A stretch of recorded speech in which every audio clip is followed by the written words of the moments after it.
Hello, guys. Good morning, good afternoon, as per your location. And let's begin our today's session. So, yesterday we were working on a script to take the backup and send it onto the machine. So, let's continue with that.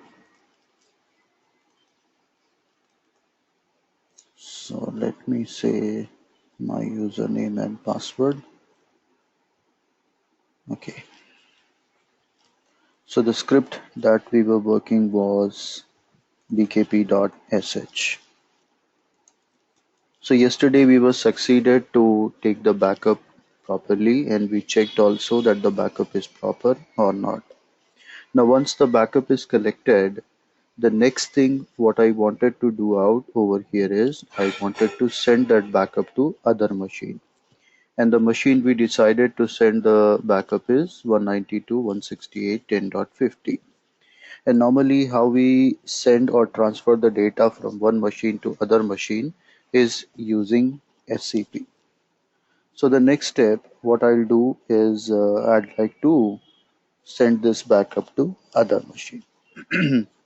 So what I'll do, I'll again clear the screen after all these steps are happen, and maybe I can give it a little bit pause here, sleep for 2 seconds, then clear the screen, and then I'll say echo another message, copying the data or backup on dollar server. How to do that? We'll go with SCP and the server name. So now the source, what we want to transfer. So the file where we have kept is over here.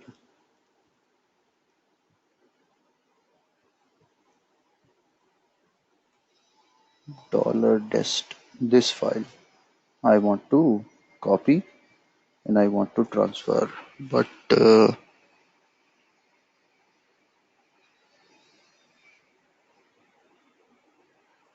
if it perform date command again, then there is a chance that this date, that date will not match, and it may not copy it properly. So let's do something. We'll say copy. That's the other machine IP on which I want to send it. 10.50.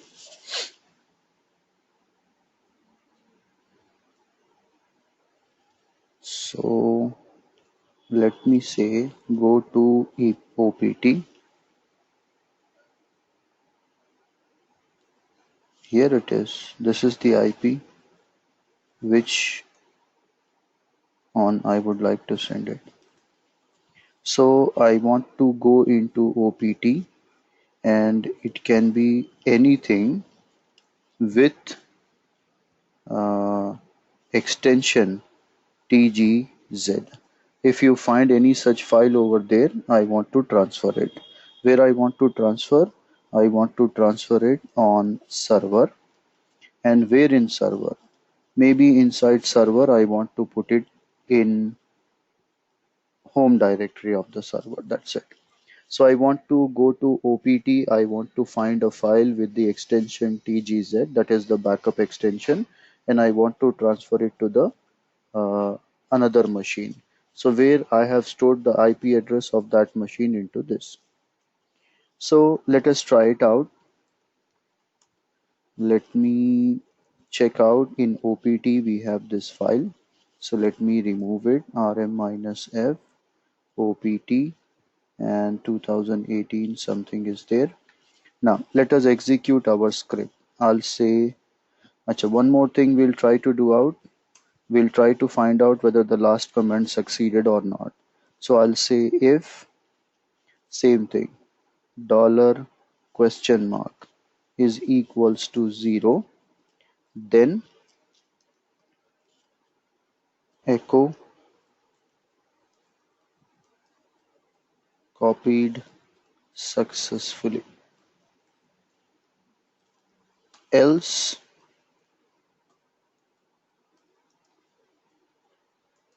copying failed. Let me close the if statement. So let us start our script now. /bkp.sh. Let me connect to that other machine also so that parallelly we can see whether the copying is done or not.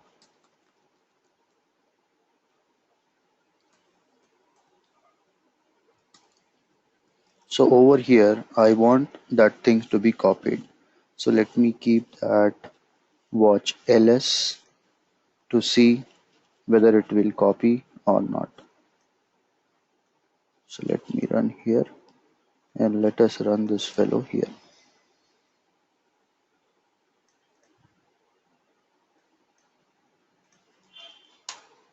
So backup is starting.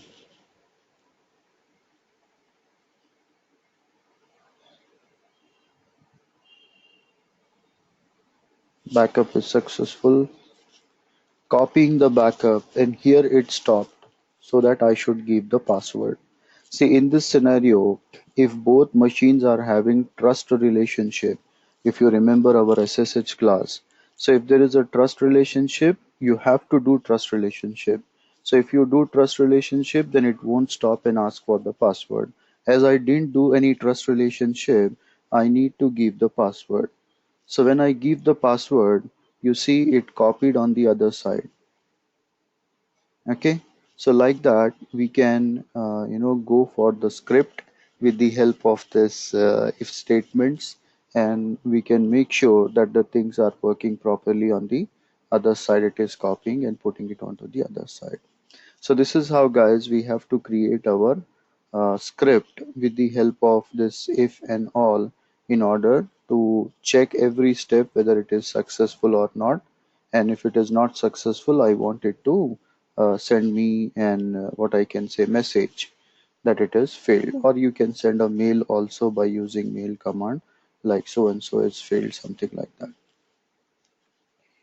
So like that, guys, we will be creating the scripts, and these if statements like what we have done yesterday are really helpful in that to check every step whether the things are working fine or not. Anywhere if it is not working properly, I'm coming out by using exit option.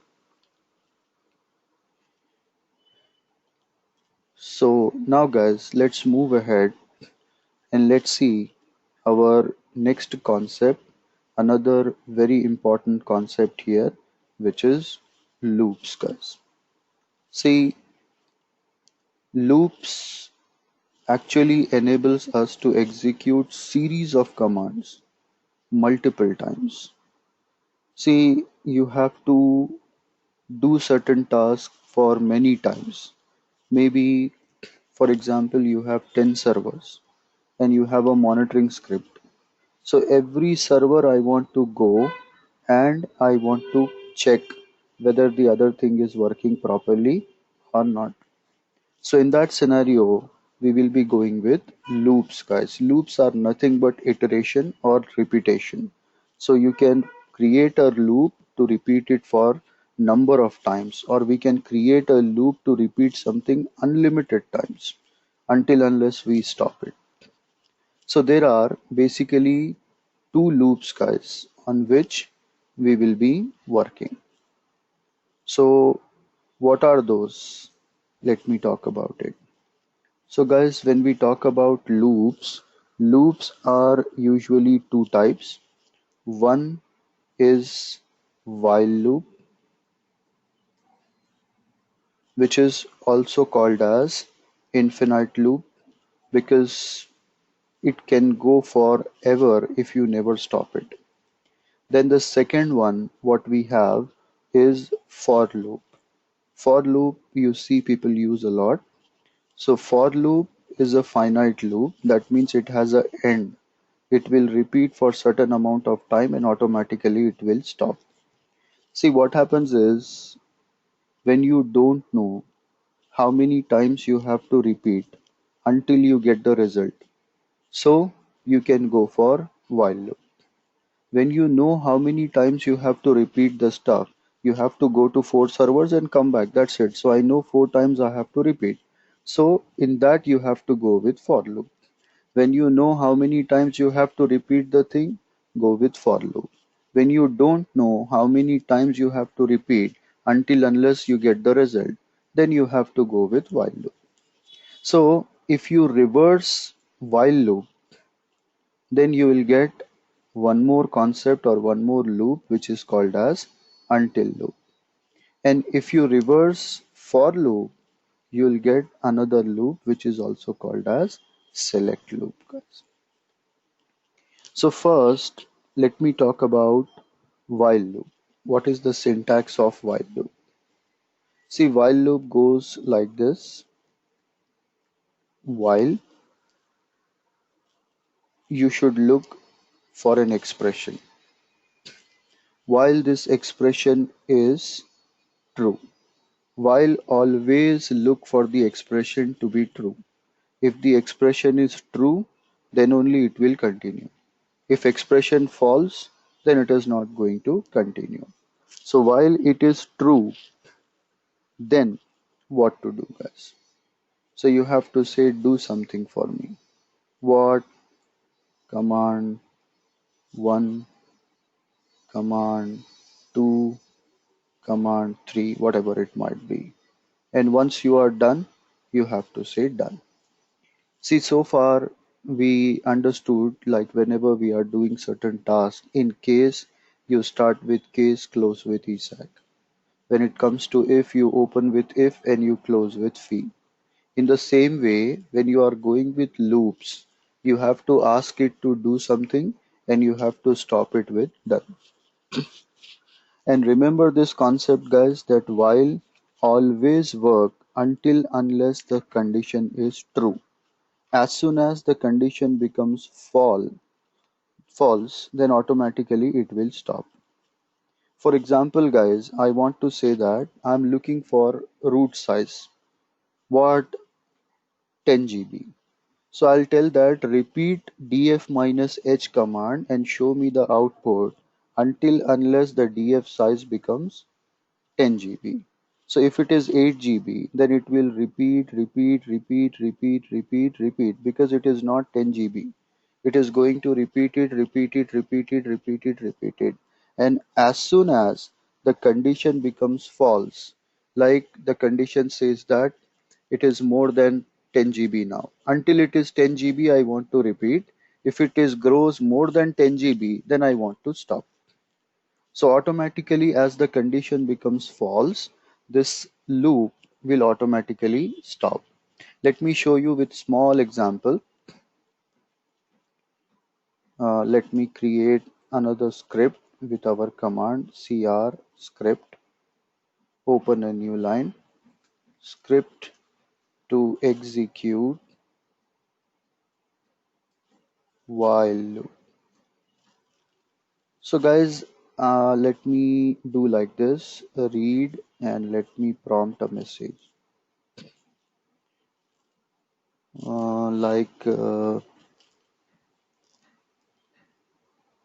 I want to repeat it for some time. So I'll say enter number of iterations.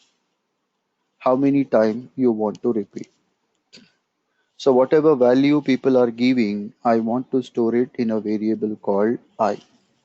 And then I want to process this in while loop. So I'll say while I'm looking for a condition to be true, then only it will execute. So I'll say if $I is greater than 0, then do something for me. What? You can go do in the next line or you can give semicolon and do. What to do? I want to repeat the output. So I'll say echo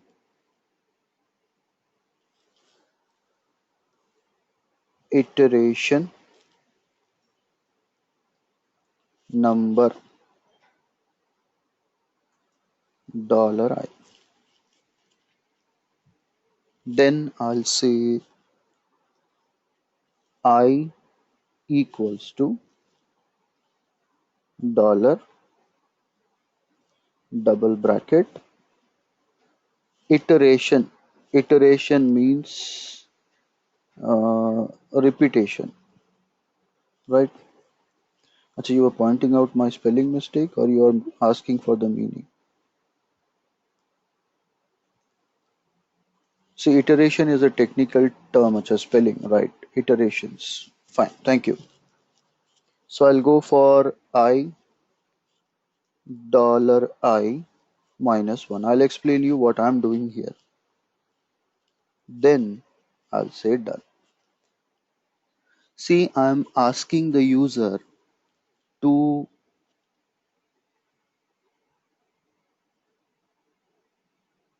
give how many times you want to repeat the output. Let's suppose user has given 5. So the value over here will be checked whether 5 is greater than 0 or not. If the given value is greater than 0, then only it will execute. If it is less than 0, it is never going to execute. So if it is greater than 0, then I want it to repeat I times. So first time it will repeat and it will print iteration number 1 or iteration number 5 because the value given is 5. Then I want to lower the value. See what happens is if you don't lower the value, condition will be always true and it will keep on get executing. Let me show you that way also. Let me remove that reducing value and let me execute it. Script 21. So I'll say script 21.sh.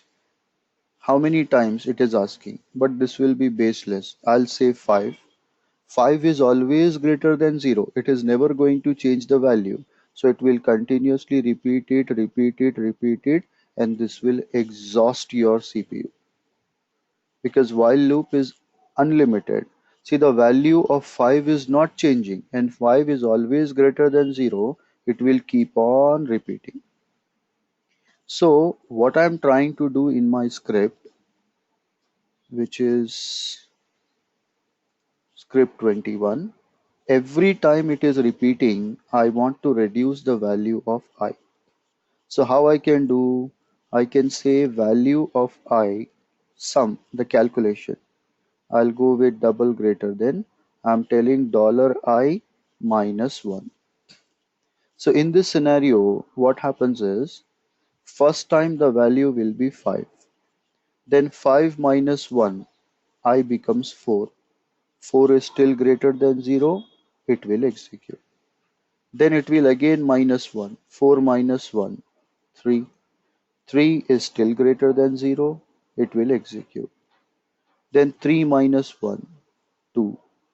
2 is still greater than 0, it will execute. 2 minus 1, 1. 1 is still greater than 0, it will execute. Then 1 minus 1, 0.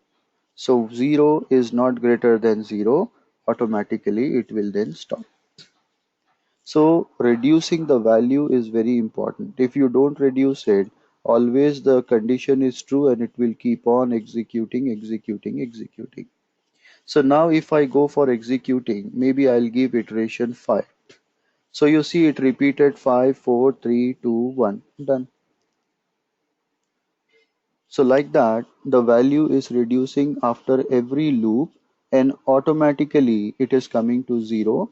And as soon as the condition becomes false, that 0 is not greater than 0, automatically it will stop. If it is going too fast, then we can add sleep command over here.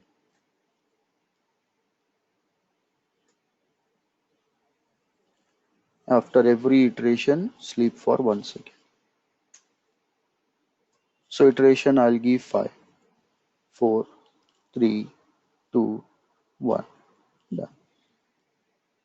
So like that, we can make sure that while gets repeat until unless the condition is true. As soon as the condition becomes false, automatically this particular thing will stop. See, while is also used sometimes as a separate command on your Linux environment. See, there is a command we have watch. I'll say watch mount command. Every 2 seconds, it is going to show me the output. Or you can say watch mount. Can I go with tail? I don't think it will work. Anyway, so I'll go for watch mount. Or you can go with watch df-h. Every 2 seconds, it will display the output. Now maybe same thing I want to do with while command. How can I do? See here, you have to just say until unless while is true, do this activity. So we can go and we can say while true, do something. What? df-h and then sleep for 1 second. See, if you don't give sleep, it will go into very fast loop and that will burst out your CPU. So giving pauses is good. Otherwise, so quick it will be repeating the process and your CPU will get exhausted. Then I'll say done. So I'm telling until unless while is true. I'm not telling it what to check. I'm telling while is true, do this activity. So till df minus h command works, I'm telling it to repeat. So you see what it will do. It will repeat the output continuously. Now let's say you don't want to do like this. You want to clear the screen every time. Then you can say clear it every time and repeat it every 1 second.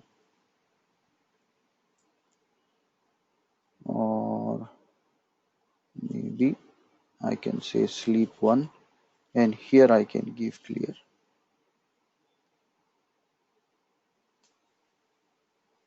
Right. So every time it is clearing the screen, printing the output, clearing the screen, printing the output. So like that, you can use while loop to repeat certain activity when you don't know how much time you have to repeat it. So you are looking for a condition. Until unless this condition is satisfied, this condition is true, keep on repeating. As soon as it becomes false, stop it. Don't continue. On the contrary, you have one more called until. So guys, while loop checks if the condition is true, it will get executed. But until loop will get executed until unless the condition is false. As soon as the condition becomes true, it will stop. Like same command, while command I have used, now I'll say until. See, if I say repeat the command until it is true, it will never execute because if condition is true, it will stop. So until it is false, it is going to execute. So I'll say until the things are false, do this thing for me. So you see every time it will clear the screen, repeat the output. Or you can modify your script. You can go back to vim script 21.sh or let me copy it. cp script 21.sh into script 22.sh. So let me go to script 22.sh. So over here, I'll show you the same thing with until loop. Script to execute until loop. See, I'll be telling over here until instead of while. So I'll say until I'll be telling that until $I is less than or equals to 0. You continue. See, I'm setting a false situation. Maybe user has given 5. So 5 is not less than or equals to 0. That means it is false. So until unless the $I value becomes less than or equals to 0 or until unless the $I value is not less than or equals to 0, I'm telling continue. As this condition becomes true, I want it to stop. Rest of the thing remains the same. Every time 5 minus 1, 4, 4 is greater than 0, it will execute like that. As soon as this condition becomes true, it becomes 0 or less than 0, it should stop. So let me go for it. I'll say script 22.sh. Maybe I'll give 8. So you see 8 is bigger, 7, 6, 5, 4, 3. Once it becomes 0, 0 is less than or equals to 0, automatically the situation becomes true and it will stop. So if you reverse while, it becomes until. And if you reverse until, it becomes while. So this is the role of while loop. That means you wanted to repeat something for n number of time until unless you match your situation. Now let's talk about another concept where for I'm sorry. See, for loop is used to repeat the output until unless you know how many times you want to repeat it. For example, I'll create a script over here, or basically, what is the for loop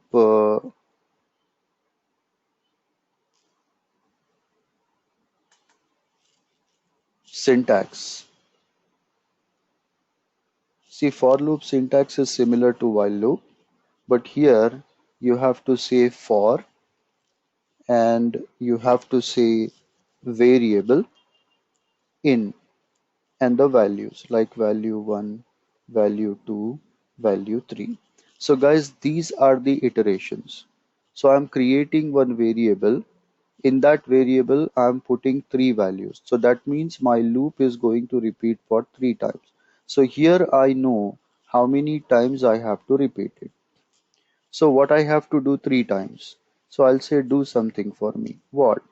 Command. Command 1, then command 2, command 3, how many commands you have. After that, done. So like that, you have to do this activity. You can directly use for loop. For example, you want to create 4 groups. So you don't have to repeat group add all the time. I'll say for G in. I'm using one variable with the name G. You can use any character, you can use your name also. So how many groups? What is the name of the group? I'll say create G1, G2, G3, G4, G5. So I'm going to repeat for loop 5 times. So I'll say group add. How many times? $I. So it says group add I times. So sorry, not I, G times. So it is going to repeat the output how many values I stored in the variable G.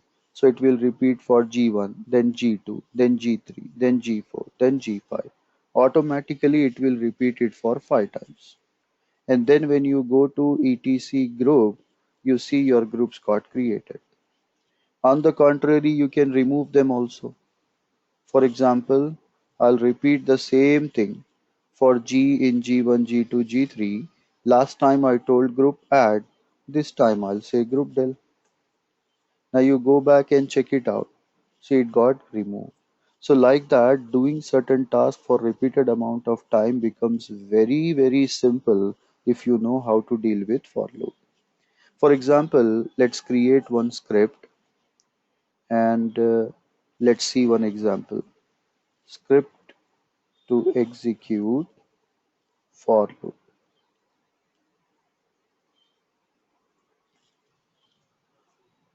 For instance, I will take values from the user, read minus p.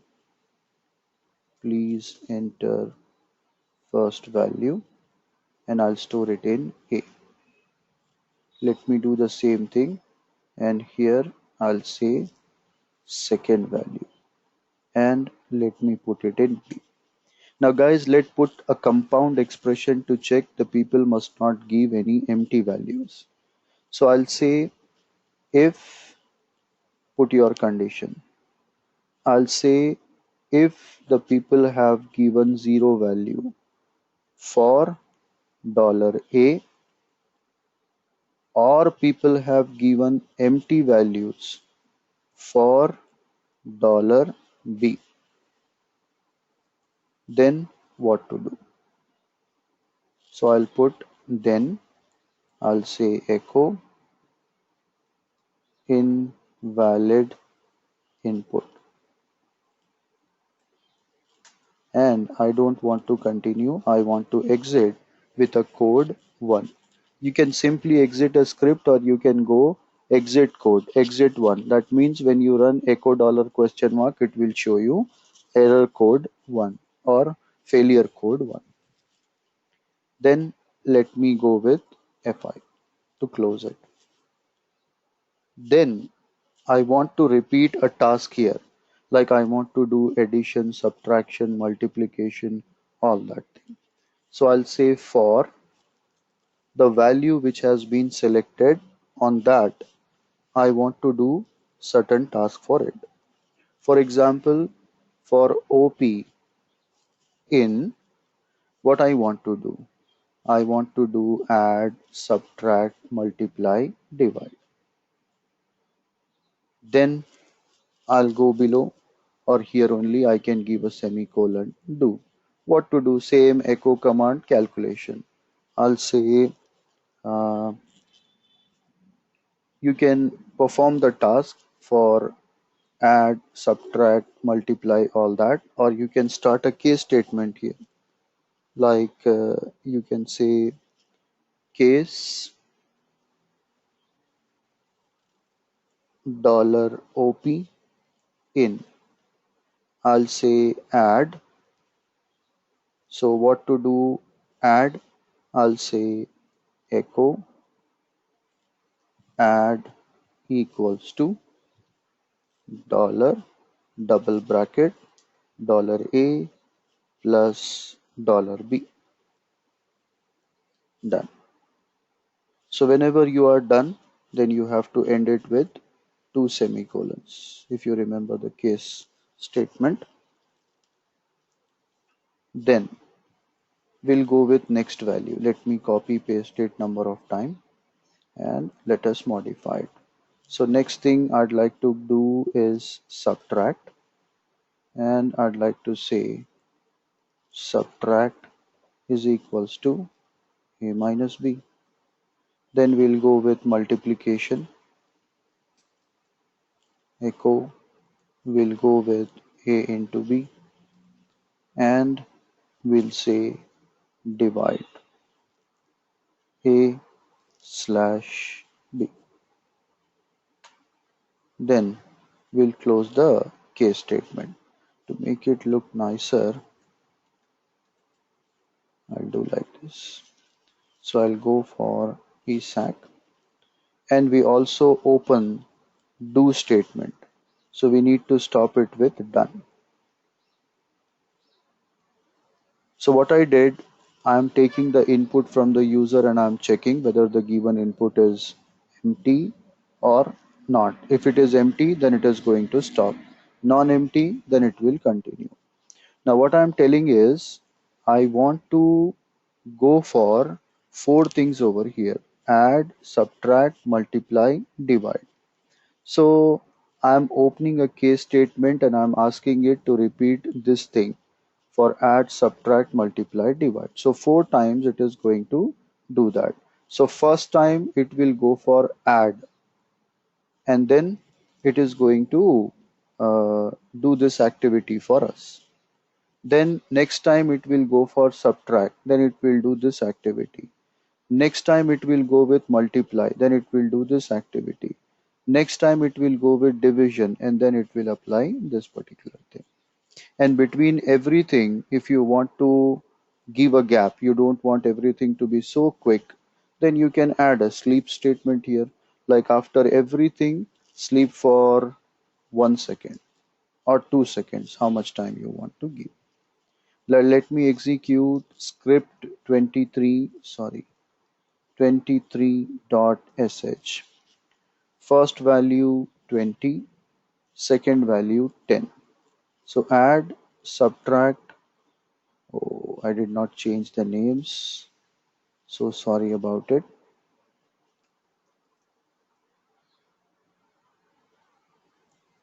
Over here, I should call it multiply.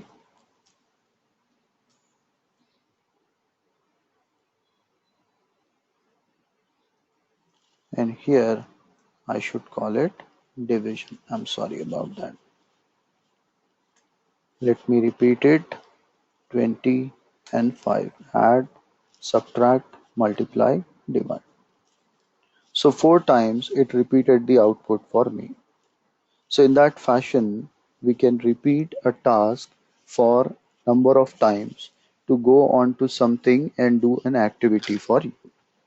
Now guys, what I'll do is I'll use this for loop and I will perform that monitoring command.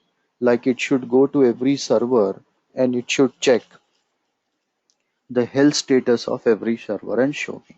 Little bit tricky part I'm trying guys. So maybe there are some failures when we try to do that because these are new approaches guys. Let's try to find out and let's make it some realistic. So we've got one file mon.sh. What I want to do out is, see this mon.sh file I want to execute and I want to put it in for loop. So what I want is it should go to every server and it should check these things over there. Like it should check total memory, uptime, and total size of root. Only three information I want to select. I don't want to go with much more things to make it more complicated. So what we'll do, we'll create another script over here. For example, mon or rmon, remote monitoring.sh. Now we'll start with shebang statement bin bash and script to monitor remote servers. So basically guys, my requirement is to check multiple machines and get the answer. So here I don't want it to give any kind of what I can say prompting or something. I want it to go to other machine, check out and tell me what are the details. So first of all, what I would like to do is I would like to have the server addresses, like where it should go and get the information. See, one more thing is here, we can do like this. When it comes to for loop, we can ask it to take the input from some files. For example, I'll create one file like groups. Now in these groups, I'll create some groups which I want to create. For example, my GRP, your GRP, our GRP, and SAP GRP, Aura GRP, or SQL GRP. So assume these many groups I want to create with the help of for loop. So what can I do? I can say for I in. I want to take the input from a file groups. So I can ask it to run a command for me. What command? Cat groups. Now whatever value I have mentioned in that cat command, in that file, it should perform that for me. So I'll say do something for me what? Group add $I. Let us say done. Now if you go and check etc group, you see it took the input from the file and it created all that group. So I told that I value to take the input by reading this file. So it read the file, it took the input and created the groups for me. Same way you can delete it by telling group del. So it read the input and whatever names are mentioned that would get removed. This is really helpful when you want to do series of things on different machines. So I can't keep on giving the values in for loop. Like there are 100 machines, so I cannot say for $I go for first IP, second IP, third IP with the spaces. So what we can do, we can create one file servers in which you can keep the IPs where it should go and repeat this. So first IP, I'll keep 192.168, maybe 10.50. And let me open one more machine because we'll test it on two machines at least. So we'll go for 192.168. So sorry, what happened?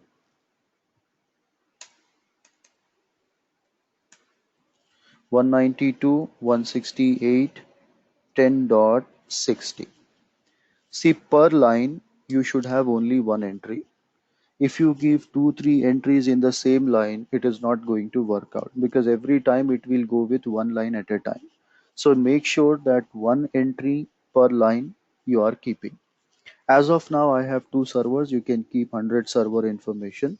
It will go and it will work with that. So let me go back to our script rmon.sh. So first of all, I wanted to perform that activities, whatever we have discussed, that it should go to other machine and perform that. So let's structureize it, guys. First thing, what I want to do before going every machine is I want it to check with ping command whether the machine is running or not.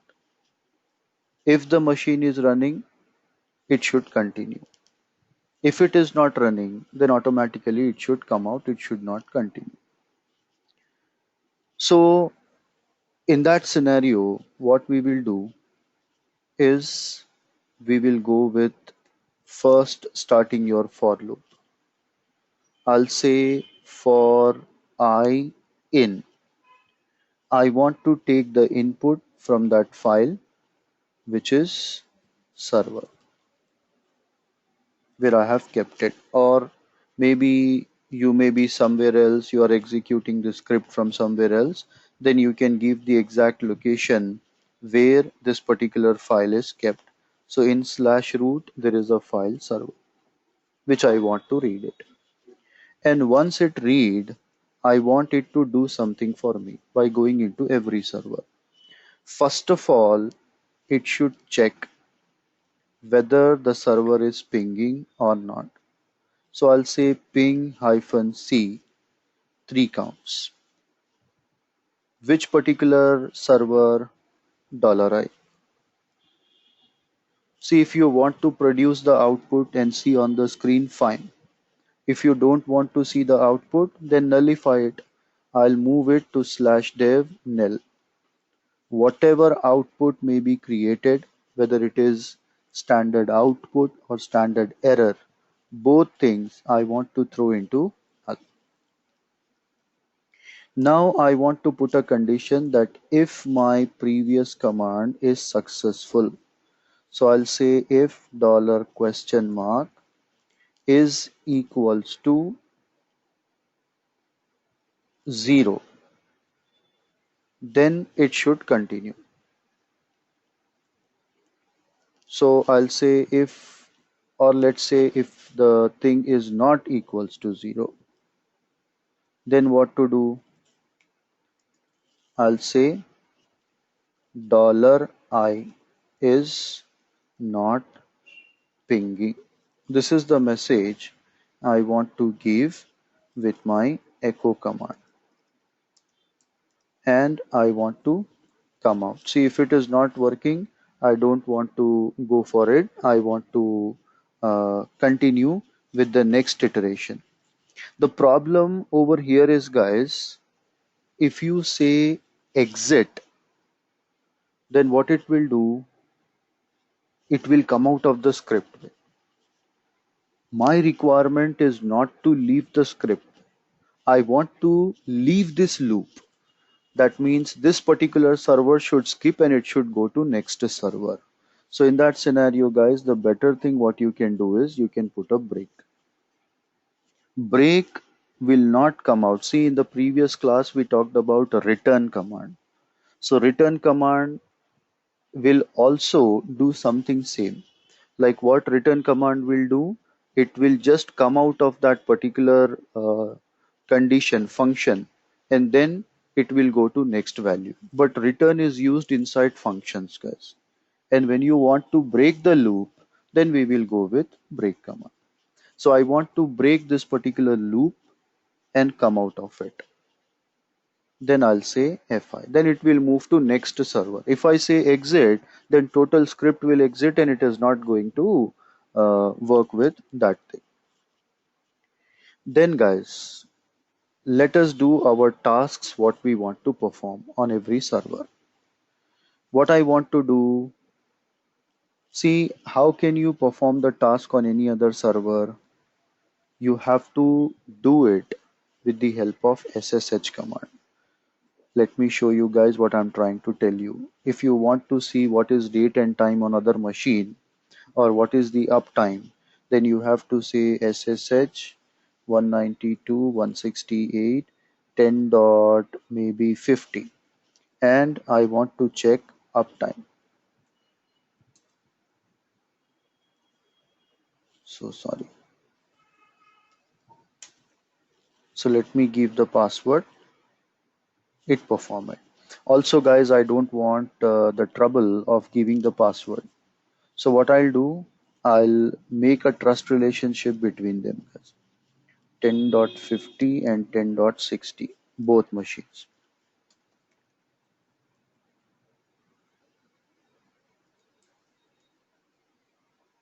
So let me generate the keygen. I hope you remember this SSH keygen. Yes. So in root, there will be a hidden folder created .ssh from where you can copy the public key. So you know this concept, guys. I don't want to go into the detail, otherwise it will take very long time. So I'll copy this public key on 50 and 60 to make sure that it will not ask the password whenever I am connecting. So the command is ssh copy id. I would like to copy id RSA pub to first 192.168.10.50. Let me give a password. Then I'll do the same thing on 10.60 and let me give the password. Done. So as you make the trust relationship, now it should not ask you for the password. SSH uptime, no password prompted. SSH 60, no password prompted. So now freely my machine can go and do the monitoring.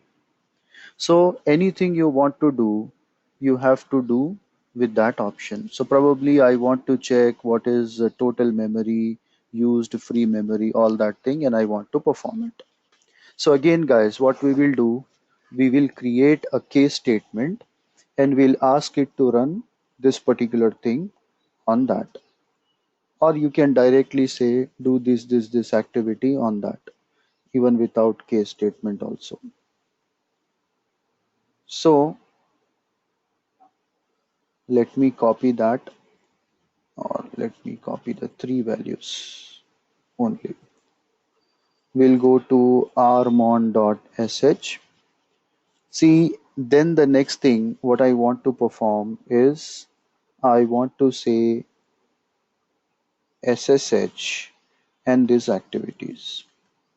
What activity?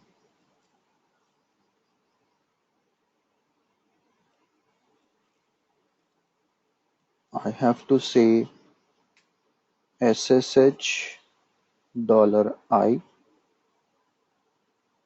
and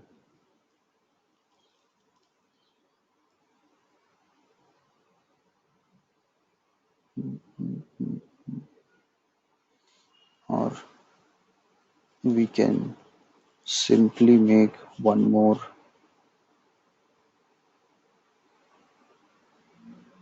thing here, echo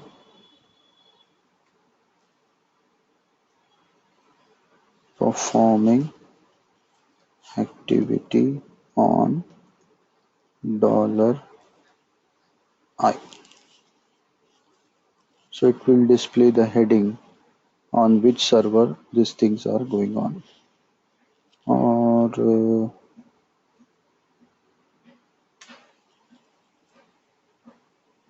see, I'm just trying to improvise the things to make it look beautiful. So I'll say echo memory details on $I server.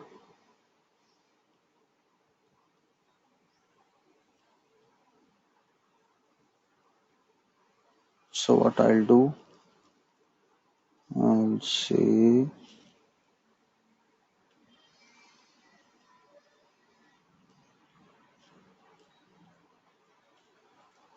mm, mm, mm, mm.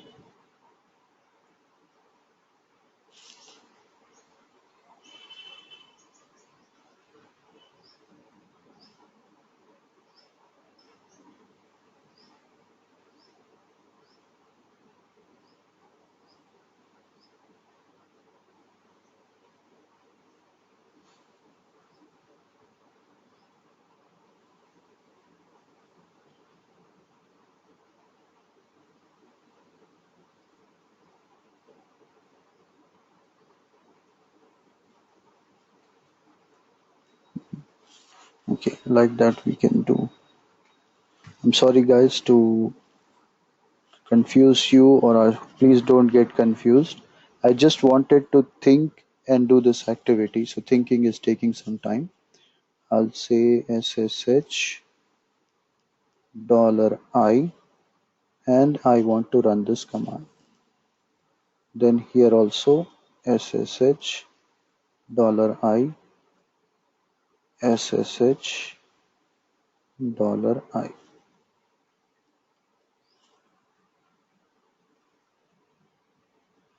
So it should go to that other server and it should get me the details. SSH that server get the detail. SSH that server get the detail. First thing. Then I want it to sleep for a while. Then it goes for next thing. Sleep for 2 seconds and then print a message. Echo CPU details, or yeah, CPU load details on $I server. Then what we want to do, we want to just say uptime, but not simply. I want to perform SSH $I uptime. Then again I want to make it sleep.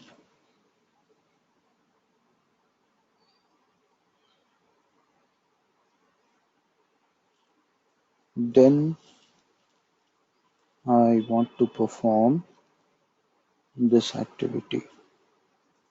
Echo root file system details of $I server.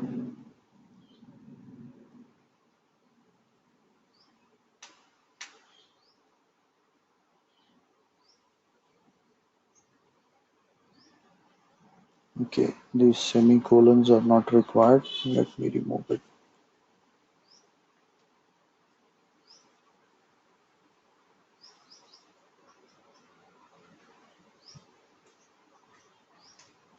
SSH $I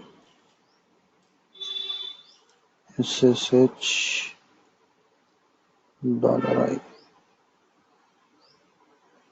SSH $I. Finally, I'll say done.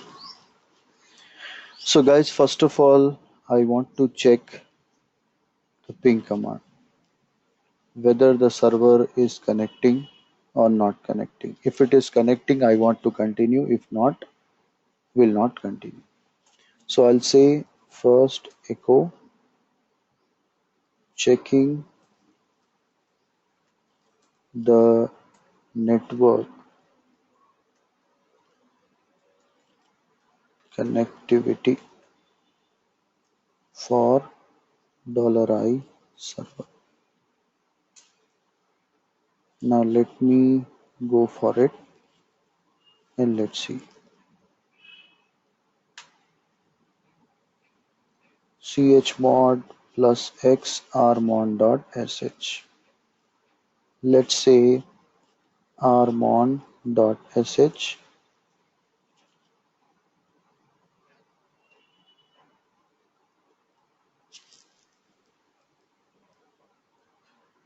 We created a file.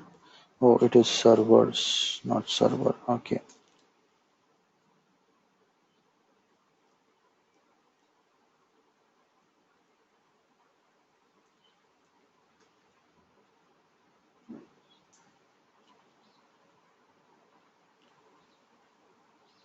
Beautiful.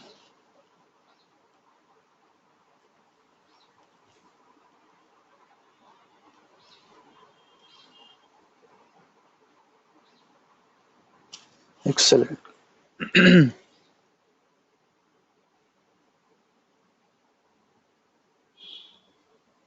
See how beautiful it is. It went to every server checking the network, and as it was fine, it printed the details for me. You can even improvise it by going into that. See, every time what happens is it is printing with the same place. So you can add new line so that it may give new space for us. So I'll say echo minus E and print it into new line. And here also echo minus E, print it into new line. So this will give spaces, guys.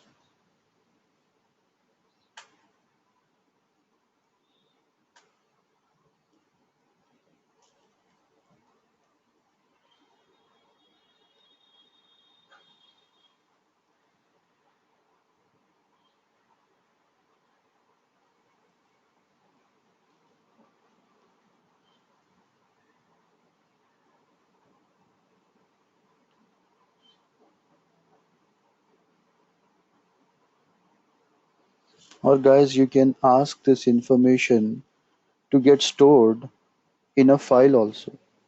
So you can just give redirection symbol, single greater than, double greater than, then the information will get stored in a file also if you want to store this information in a file. So whatever output you are having, the total output, you can put it into a file. For example, I can say run this script and whatever output is getting, put it into a file called monitoring.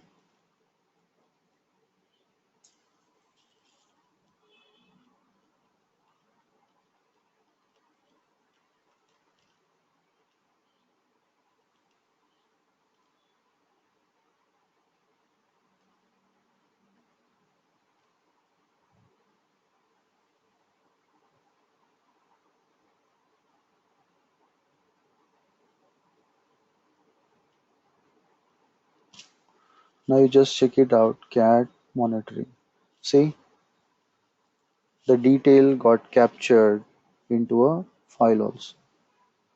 Or let me improvise it. How beautiful it is, guys. Lots of improvisation. You can do it out every time you are going for this.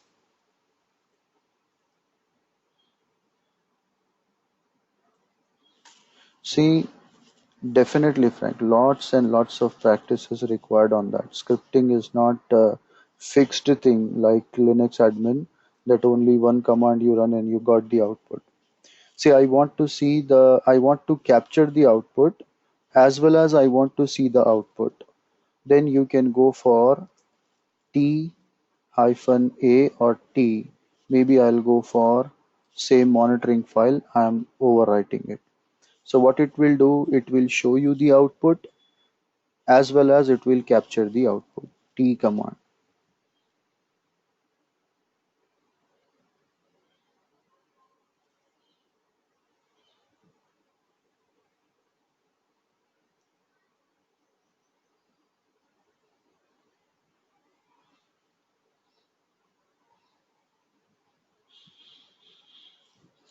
Now you see cat monitoring. So not only it captured the output, but it showed the output to me also. I saw the display on my screen and at the same time the output got captured. Now let's see if I put one server address which does not exist, then what happens? For example, I'll go to VIM servers and let me put 192.168.10.70. Now there is no such machine with that IP. So if I execute my script, let's see what it is going to do.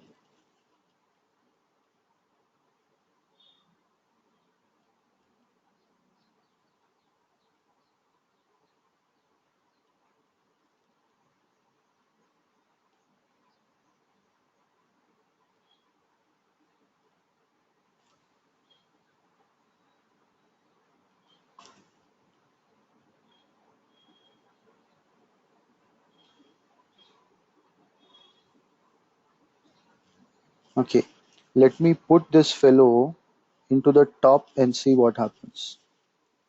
Or let me put it into between. First 50, then 70, then 60. I just want to see how break command works. Let's demonstrate it. First it is going for 50, collecting the details. Fine. 70 is not working. Yes, here is the problem. So it is also breaking the total loop out and it is taking me out. So guys, break command is breaking the loop and coming out and it is not continuing to the next thing. This is not a good idea. So what I'll do is instead of going with break, there is one more option here, continue. So break is breaking out and coming out of loop. Let's see what happens if continue I have given.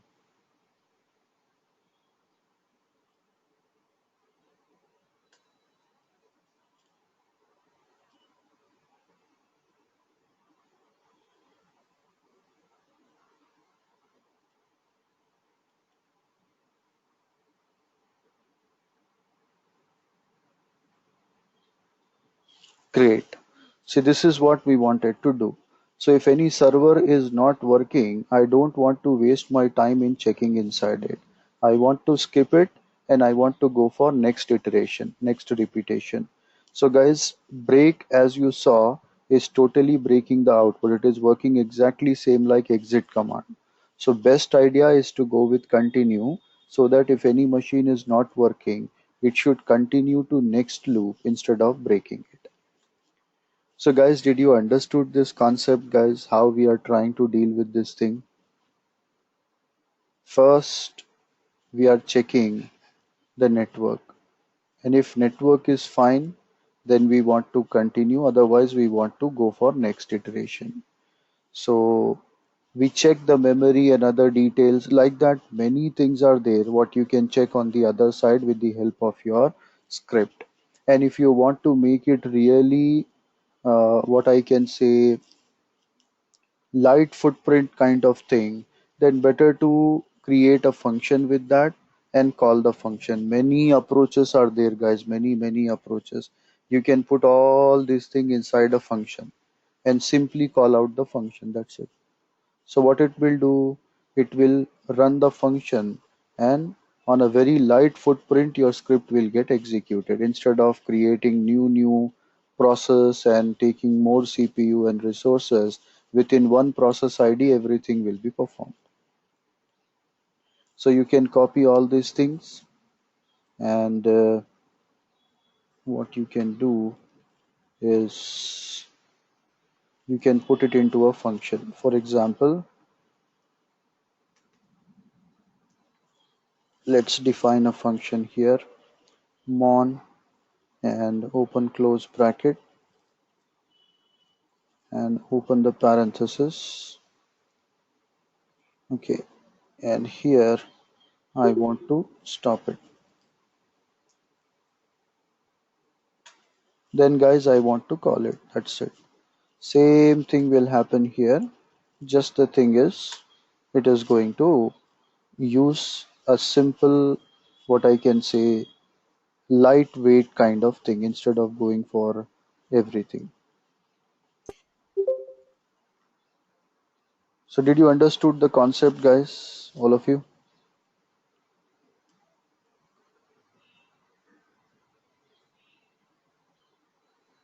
Many more approaches you can apply. Yeah, Frank, tell me.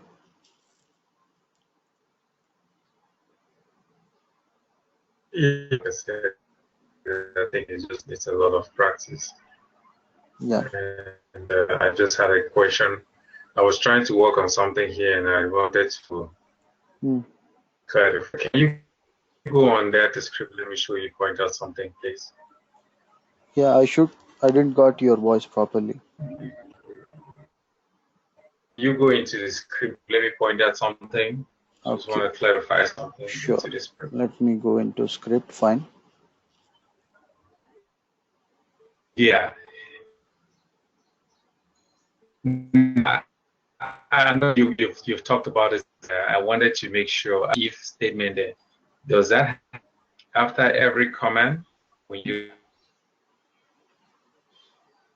Fra- run Francis, I'm losing your voice. dollar sign question marks? Yeah. Oh,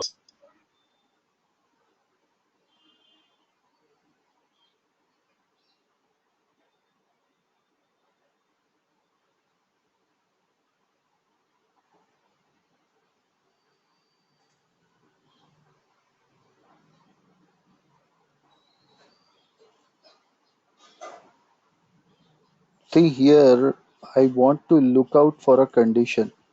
What condition?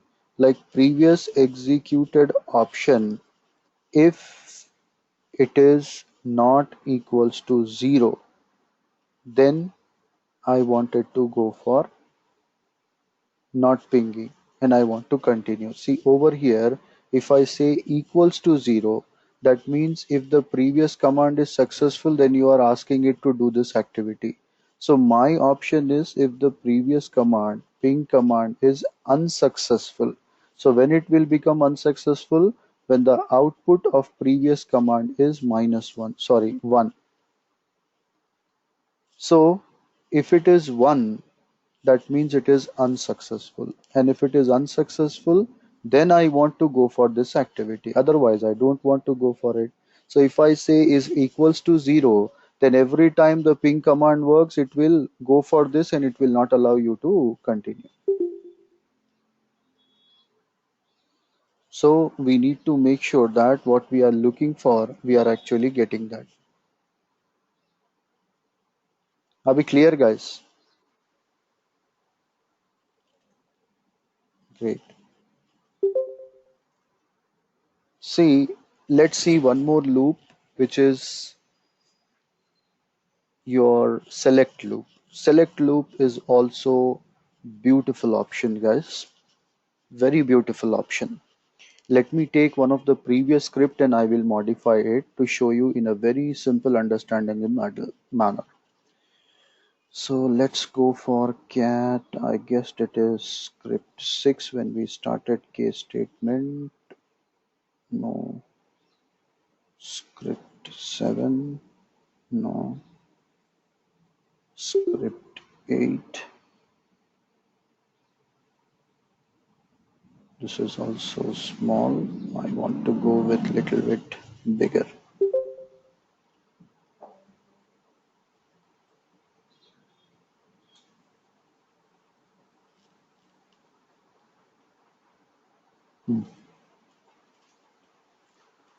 Now we did case statement.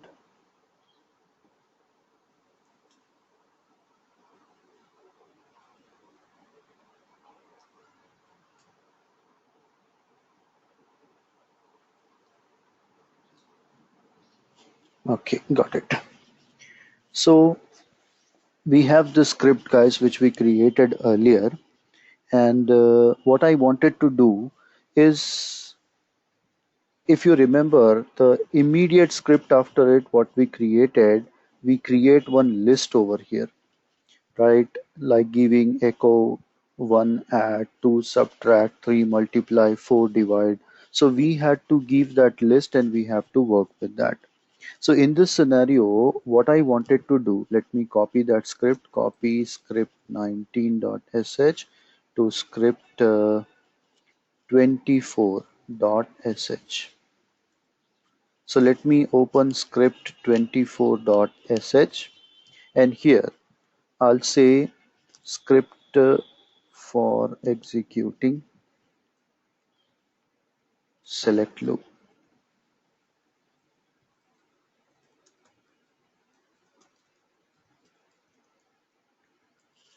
So I will be taking information from the users, give the value A and B, and you can perform as usual your if condition, whether the given value is 0 or non-zero.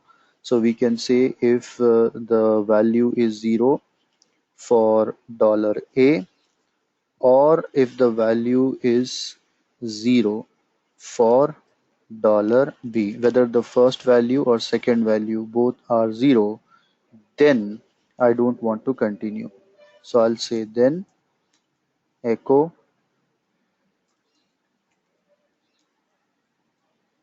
invalid input, and I want to exit the program. So I am performing an if statement over here. After that, I wanted to give user an option, guys. What option?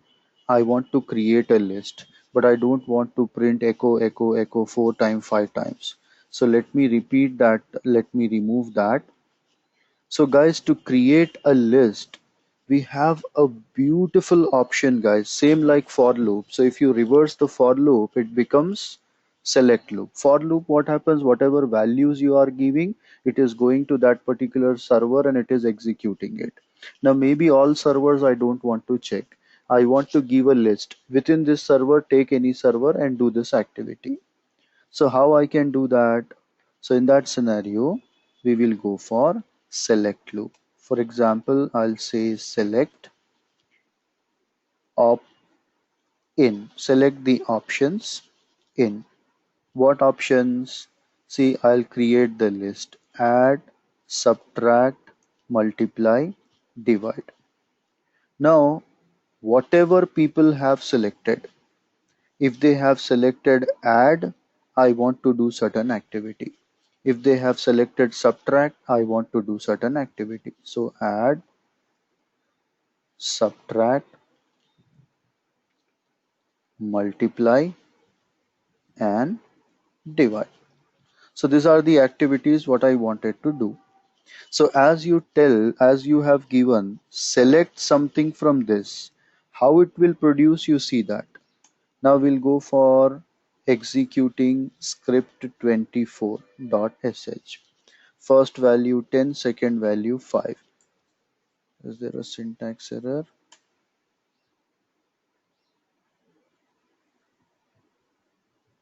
Yeah, there is a syntax error because whichever loop you go, you have to go for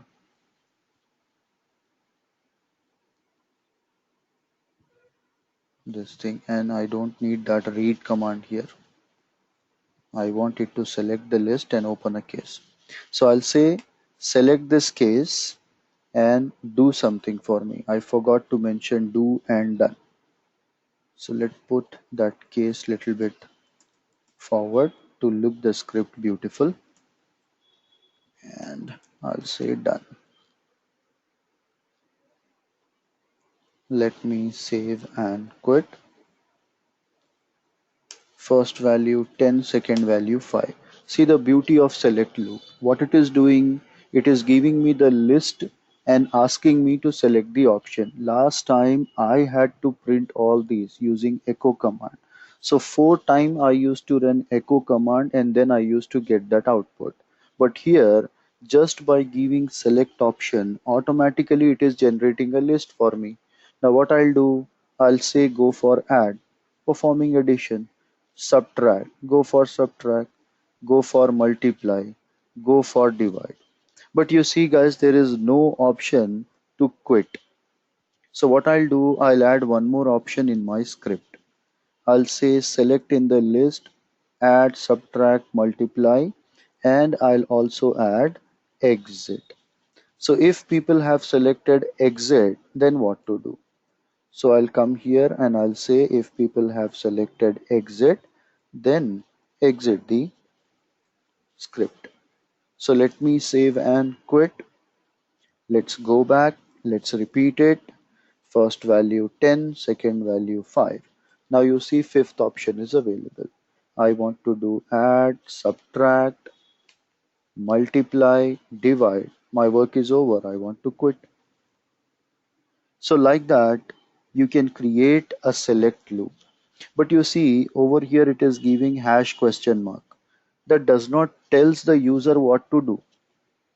So instead of printing that hash question mark, I want them to have some message before the select loop is generated. So what we can do, we can go for a special variable here called PS3, prompt status 3.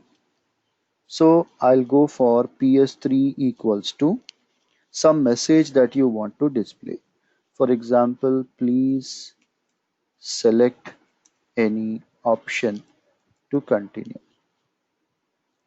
And I'll give like this. So now you see, instead of giving you the dollar question mark, it is going to give you a proper message.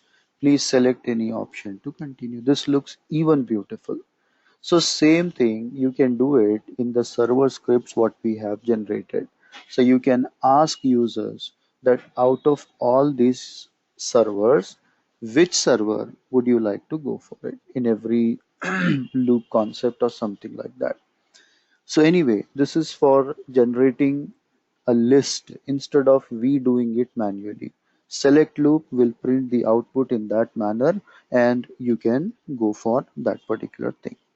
And guys, loop control option I have shown you. There are two options, break and continue. We saw practically that how break work. Break totally broken the script and came out of entire script. Whereas continue has just jumped to next iteration instead of quitting everything. Anyhow, so guys, this is the way how we have to go with select loop also. And one more thing is there guys, if you want to change the prompt status of your prompt, that is also doable. See guys, currently your prompt is telling root is the username and this is the host name and displaying home directory. So guys, you can see echo $ps1. So guys, prompt status 1. There are many prompt statuses guys. So prompt status number 3 is to give a message in select loop. Prompt status 1 is to change your prompt. So currently it is telling it is going to display /u is nothing but username, @/h is nothing but host name, and /w is nothing but your current working directory. And then it is showing you that after that it is giving you the prompt whether you are at what I can say dollar prompt or hash prompt, you are super user, normal user, whatever. Every user can do this, then change this prompt How? You can simply say ps1 equals to, for example, I would like to say Musabs, or maybe I wanted to give it in the bracket. So I'll use that single quote. Okay, this quotes will give a problem. So let me say Musab. So you see, instead of giving that root, shell scripting, all that, it changed to this. Or maybe I want to say PS1, it should give Musab at the rate. It should show what is the host name. And then it should also show in which working directory I am. And after that, it should give me some prompt. So you see, the same way it is working. You don't like this way, you can simply say Musab and show me the working directory. That's it. And show me the prompt. This is not permanent, this is temporary, guys. If you want to make it permanent, then you have to put this value in bash profile.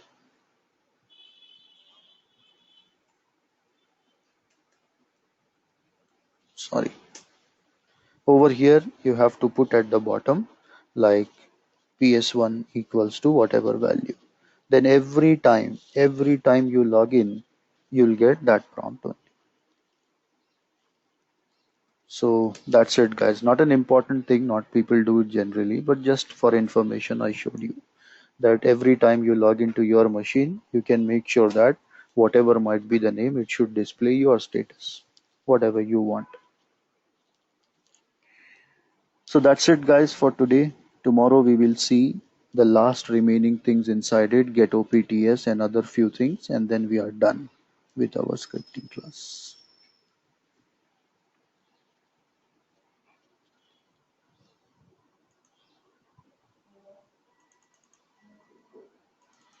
So we'll stop here, guys. See you tomorrow.